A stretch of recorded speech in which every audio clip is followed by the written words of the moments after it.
हमने कई बार देखा होगा कि जैसे ही एज बढ़ती है, ओल्ड एज के अंदर स्पेशली 70-80 साल की उम्र के बाद पति पत्नी के अंदर थोड़ा अलगाव होने लगता है। पत्नी कई बार ये महसूस करती है कि अब मैं अलग रहूंगी, ज्यादा अटैचमेंट एक दूसरे के साथ नहीं रहता है। इसके बहुत बड़े कारण हैं जो इस वीडियो में मैं आपको बताऊंगा, और ये आप कैसे कंट्रोल कर सकते हैं या इस समस्या से आप कैसे निदान पा सकते हैं, ये चीजें मैं इस वीडियो में बताने वाला हूं। हम सबको मालूम है कि जैसे ही हमारे पेरेंट्स या हमारे बुजुर्ग, उनकी एज ज्यादा होती जाती है, उनकी अपनी समस्याएं हेल्थ की, साइकोलॉजिकल, इमोशनल, ये सब बढ़ती जाती हैं।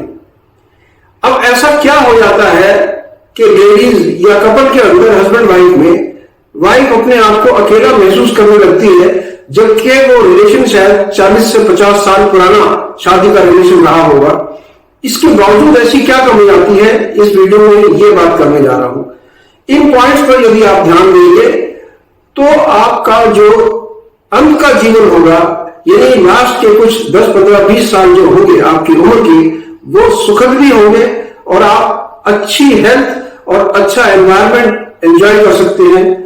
वीडियो में लास्ट तक बने रहें। मैं आपको 8 ऐसे पॉइंट बताऊंगा, यदि हमारे बुजुर्ग जो एजेड लोग हैं वो इन चीजों को फॉलो करेंगे तो उनकी लाइफ बहुत अच्छी और बहुत सुखद रहेगी। स्पेशली मैरिड लाइफ, जो लगता है कि अब ओल्ड एज में मैरिड लाइफ डिस्टर्ब हो जाती है या बहुत ज्यादा अटैचमेंट की हमें जरूरत नहीं है। तो सबसे जो पहला कारण आता है ओल्ड एज के अंदर, लेडीज के ऊपर, महिलाओं के ऊपर एक इमोशनल वेट होता है। इमोशनल वेट का मतलब वो दिल पर एक भार रखती है कि मैंने जीवन भर सबका ध्यान रखा, किसी की एनिवर्सरी थी, किसी का बर्थडे था, कोई सोशल गैदरिंग थी, कोई फंक्शन होना था परिवार में, मैंने सबको इकट्ठा किया, सबके लिए मैंने इतना काम किया, सबके लिए अच्छे व्यंजन बनाए और सबका माहौल अच्छा बना करके हमने पार्टी एंजॉय की। ये इमोशनल वेट जब एज बढ़ती है तो उससे लेडीज डिटैच, यानी उससे अलग महसूस करने लगती हैं। उसका सिंपल कारण है कि शायद उनका बर्थडे या उनकी एनिवर्सरी या उनका कोई छोटा सा खुशी का समय, वो हम उनके साथ शेयर करना भूल जाते हैं। कई बार मजबूरी होती है परिवार की, कई बार हस्बैंड इस चीज को भूल जाते हैं, मुझे आज आपका बर्थडे याद नहीं रहा, जबकि यंग एज में एक एक दिन गिनते थे, आज मेरी वाइफ का बर्थडे आने वाला है, 3 दिन के बाद मैं ये सेलिब्रेट करूंगा, हमारी एनिवर्सरी आने वाली है। जब ये चीजें कम होने लगती हैं तो लेडीज जो है, महिलाएं, एक फ्रस्ट्रेशन अंदर से महसूस करती हैं, अकेलापन महसूस करती हैं, जिसकी वजह से पति पत्नी में थोड़ा अलगाव होने लगता है। इसका केवल एक ही समाधान है कि पूरी दुनिया आपकी पत्नी का ध्यान रखे या ना रखे, आप आपस में ये जुड़ाव जरूर रखें। ये छोटी खुशियां बहुत जरूरी होती हैं आपकी जीवन को आगे अच्छे तौर पर ले जाने के लिए। सबसे पहला कारण है इमोशनल, जो वेट आपके ऊपर पड़ रहा है उसको हटाएं। दूसरा जो कारण आता है कि हमारा जो कम्युनिकेशन है, यानी जो बातचीत होती है, वो कम हो जाती है। जब हम जॉब करते थे, यंग थे, नई नई शादी हुई थी, तो डेली आकर के अपनी वाइफ से पूछते थे अब कैसे हो, खाना खाया कि नहीं, तबीयत ठीक है, कोई परेशानी तो नहीं है, चलो कहीं बाहर जाने का मन है, मैं लेके चलूंगा, ये सब बातें होती थी। लेकिन ओल्ड एज में जैसे हम बुजुर्ग होते हैं, हम सोचते हैं इन चीजों की अब कोई जरूरत नहीं है, जबकि इसका उल्टा है। ओल्ड एज में इन चीजों की बहुत ज्यादा जरूरत है। ओल्ड एज के अंदर ही ज्यादा अकेलापन काटता है, एक नेग्लेक्ट की, यानी नकार देने की फीलिंग बहुत ज्यादा हावी होने लगती है।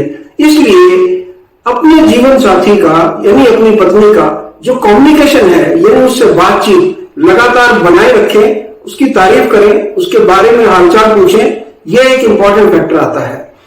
तीसरा है कि एज होने के बावजूद भी बहुत सी लेडीज घर का जो कामकाज है उसे करती रहती हैं। कईयों की मजबूरी होती है, कईयों की आदत होती है, घर में सफाई ठीक नहीं हो रही, काम वाली ने बढ़िया पोछा नहीं लगाया, मैं दोबारा ठीक कर देती हूँ। ये जो बर्डन होता है, ये जो काम का बोझ उनके ऊपर होता है, इससे भी उनके अंदर शरीर में ताकत कम हो गई है, लेकिन मन में है कि मैं ऐसा काम करती रहूंगी। फिर एक साइड में ख्याल आता है कि मेरे बच्चे मुझे सपोर्ट नहीं कर रहे, मेरे पति को तो कोई मतलब ही नहीं है घर में सफाई हुई या नहीं हुई, सब कुछ मुझे ही करना पड़ता है। जब ऐसी फीलिंग आती है तब भी लेडीज अपने आप को अलग महसूस करती है, जिसे हम कहते हैं वो शेल में जाने की कोशिश करती है, यानी अपने आप को एक बंद एनवायरनमेंट में महसूस करती है कि शायद मेरी किसी को जरूरत नहीं है, मैं आज भी सबके लिए सब कुछ कर रही हूं। तो ये तीसरा फैक्टर है, उन्हें कभी भी इस बोझ के नीचे ना दबने दें। धीरे धीरे पति की हैबिट होनी चाहिए कि पत्नी को इन कामों से निजात दिलाता जाए। अगर आप पूरे घर का ध्यान रखती थी तो आप बताइए आपकी एज 80 साल हो गई है, अच्छा है आप अपने बेड का, अपने कमरे का ध्यान रखें, अपने आसपास उनका ध्यान रखें, ज्यादा चीजों को छोड़ते जाइए, वरना आगे आकर के दिक्कत होने वाली है। चौथा जो फैक्टर आता है वो है कनेक्शन कम हो जाना आपस में। ओल्ड एज में बहुत से लोगों की फीलिंग है कि हमारा फिजिकल और इमोशनल कनेक्शन अपने आप कम हो जाता है। ऐसी बात बिल्कुल भी नहीं है। जीवन भर आपका फिजिकल कनेक्शन कम नहीं होना चाहिए। उसका कारण मैं आपको बताता हूं। जैसे यदि आप आपस में एक दूसरे की जफ्फी डाल करके एक दूसरे के कंधे पर हाथ रख करके बात करते हैं, वो फिजिकल कनेक्ट है। यंग एज के अंदर फिजिकल कनेक्शन का मतलब शायद दूसरा होता था, लेकिन ओल्ड एज में एक दूसरे का हाथ पकड़ करके एक दूसरे के कंधे में सहारा दे करके यदि आप बैठते उठते हैं, एक साथ काम कर रहे हैं, छोटा छोटा काम आपस में शेयर कर रहे हैं, तो ये एक कनेक्शन बना करके रखता है। आपका इमोशनल कनेक्शन मजबूत होगा और फिजिकल कनेक्शन, जैसे मैं बता रहा हूं, फिजिकल टच जरूरी है। आप महसूस कीजिए कि जब कभी भी आप अपनी माता को जाकर के गले लगते हैं तो माता को बहुत अच्छा महसूस होता है, लेकिन यदि दूर से ही पूछ रहे हैं कि कैसी हो, क्या हाल चाल है, माता को लगेगा कि बेटे ने मेरा प्यार करना छोड़ दिया है, तो वो इस बोझ की तरफ दबती जाती है। ये भी उसे एक अकेलेपन की तरफ लेकर के जाता है। इसलिए फिजिकल और इमोशनल कनेक्शन बना करके रखिए। जो नेक्स्ट आता है कि मैं फैमिली के लिए सब कुछ करती हूं, मेरा कोई ध्यान नहीं रखता है, फैमिली के अंदर मुझे इतनी इंपॉर्टेंस नहीं मिलती, सब कुछ पहले मुझसे पूछ करके होता था, आज मुझसे पूछ करके कुछ नहीं होता है, सब अपनी मर्जी से चले जा रहे हैं। ऐसा होता है क्योंकि जो यंग जनरेशन है उनकी लाइफ अलग है, उनकी प्रॉब्लम अलग है, उनकी रिक्वायरमेंट अलग है। इसको जनरेशन गैप कहते हैं। आपकी जनरेशन में, आपकी पीढ़ी में जो सब कुछ होता था, बच्चों की पीढ़ी में वैसा ही होगा ऐसा बिल्कुल नहीं है। लेकिन ये जो गैप है, ये भरने की जिम्मेदारी पति की होती है।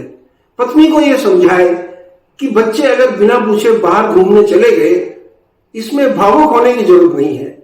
ऐसा नहीं है कि आपको वैल्यू नहीं दे रहे, उनकी अपनी लाइफस्टाइल है, उन्हें अपने लाइफस्टाइल से जीने दीजिए, हम अपने लाइफस्टाइल से जिएंगे। मैं हर चीज आपसे पूछूंगा, आपको बताऊंगा। जब आप पति होने के साथ साथ ऐसा करेंगे तो पत्नी को एक मजबूती महसूस होती है और उसका जो अकेलापन है, जो फील ऑफ नेग्लेक्ट है, वो कम होती जाती है। छठा जो फैक्टर आता है जो बहुत ही इंपॉर्टेंट है, रिटायरमेंट फैक्टर। जेंट्स पहले जॉब करते थे, आजकल लेडीज भी जॉब करती हैं। जब आप रिटायर होते हैं तो पत्नी की उम्मीद होती है कि मेरा पति घर के अंदर मेरे साथ रहे, मेरे साथ छोटे छोटे कामों में हाथ बटाए। लेकिन कुछ लोग इस तरह से अपनी पत्नी को सपोर्ट करते हैं, कुछ लोग समझते हैं कि अब मैं रिटायर हो गया हूं, मुझे कुछ नहीं करना है। लेकिन बेचारी जो पत्नी है वो कभी रिटायर नहीं होती। जरूरत के लिए उसे खाना आपके लिए बनाना पड़ेगा, चाय आपके लिए बनानी पड़ेगी, आपका बिस्तर ठीक करना पड़ेगा, आपके हो सकता है कपड़े धोने की वो कोशिश करे। तो ये जो जिम्मेदारी है, जब आप उससे नहीं बांटेंगे तो पत्नी को ये महसूस होगा कि ये रिटायरमेंट करने के बाद पूरा समय या तो सोफे पर लेटते हैं या टीवी देखते हैं और मेरे बारे में कोई चिंता नहीं करते। मेरा जो वजन है, जो काम का बोझ मेरे ऊपर है, वो वैसे का वैसा ही है, बल्कि रिटायरमेंट के बाद बढ़ गया है। पहले ये सुबह शाम चाय पीते थे, अब दिन में 6 बारी चाय मांगते हैं। तो ये जो रिटायरमेंट वेट आप अपनी पत्नी के ऊपर डालते हैं, इसे आप उसके साथ शेयर कीजिए। जब आप इस वेट को शेयर करेंगे, छोटे छोटे कामों में अपनी पत्नी की मदद करेंगे, तो उसे अच्छा महसूस होगा, उसे अंदर से स्ट्रेंथ महसूस होगी। जो 7वां फैक्टर आता है वो है कि आप तारीफ करना छोड़ देते हैं अपनी पत्नी की। तारीफ का मतलब झूठी तारीफ नहीं। यदि वो 1 घंटा काम करके आई है तो प्यार से आप बता सकते हैं कि आप बैठो, मैं आपके लिए पानी लेकर के आता हूं, आप बहुत मेहनत कर रहे हो, थक गए होंगे। जब आप इस तरह की फील उन्हें देंगे तो आपकी पत्नी को लगेगा कि मैं सिक्योर हूं, मैं इस एज के अंदर भी प्रोटेक्टेड महसूस करती हूं और मेरा पति मेरा ध्यान रखता है। लेकिन जब आप ऐसा नहीं करेंगे तो उन्हें लगेगा कि मेरे बारे में कोई नहीं सोचता है और मैं अकेली हूं। एक जिसे कहते हैं एक नकारने की फीलिंग उनके अंदर आ जाती है और जिससे इमोशनल विड्रॉल वो करती हैं। इमोशनल मतलब भावुकता के कारण वो अलग होने लगती हैं, परिवार से भी और पति से भी। अलग का मतलब वो छोड़ के नहीं जाएंगी, लेकिन वो गुमसुम रहेंगी, अपने अंदर ही रहेंगी, अपनी बात तकलीफ बताना बंद कर देंगी। उन्हें लगेगा जब कोई पूछ ही नहीं रहा है तो क्यों बताऊं। और जो 8वां फैक्टर है, जो सबसे इंपॉर्टेंट है, वो ये है कि यंग एज के अंदर कहीं भी कोई पार्टी हो, किसी की शादी हो, किसी का बर्थडे फंक्शन हो, सेलिब्रेशन हो, पति पत्नी एक साथ जाया करते थे। अब एक स्टैंडर्ड फॉर्मूला हो जाता है। कई बार बच्चे कहते हैं मम्मी उनकी फलाने की 13वीं है, आप उसमें चले जाना। जब कहीं शादी, ढोल नगाड़े, नाचने का फंक्शन हो, अरे मम्मी क्या करेगी, एज हो गई है, परेशान होंगी बेकार में। जब उन्हें आप इस तरह से ट्रीट करते हैं और पति भी इस चीज को सपोर्ट करता है कि हाँ हमें जाने की जरूरत नहीं है, ये बिल्कुल गलत है। आपको ओल्ड एज के अंदर सभी सोशल फंक्शंस अटेंड करने चाहिए। उससे आपकी जो लाइफ जो है वो चलती हुई नजर आएगी, आप एक्टिव नजर रहेंगे और खुश रहेंगे आपस में। आपको लगेगा कि मैं भी एक्टिव समाज का हिस्सा हूं। अगर आप घर पर बैठेंगे और यही रहे कि सिर्फ 13वीं में आपने जाकर के अटेंड करना है, तो आपको डेफिनेटली लगेगा कि मुझे लोगों ने पूछना बंद कर दिया है, मैं समाज से, परिवार से अलग होती जा रही हूं और उसके लिए पति जिम्मेदार है। पति को यहां पर स्टैंड लेना चाहिए और उन्हें बताना चाहिए कि नहीं, हम जहां जाएंगे एक साथ जाएंगे और सब फंक्शंस में जाएंगे। दोस्तों, ये वीडियो मैंने खास तौर से लेडीज के लिए बनाई थी, लेकिन ये जेंट्स के लिए भी लागू है। जो पति पत्नी है ओल्ड एज के अंदर, एक दूसरे को सपोर्ट करना बहुत जरूरी है।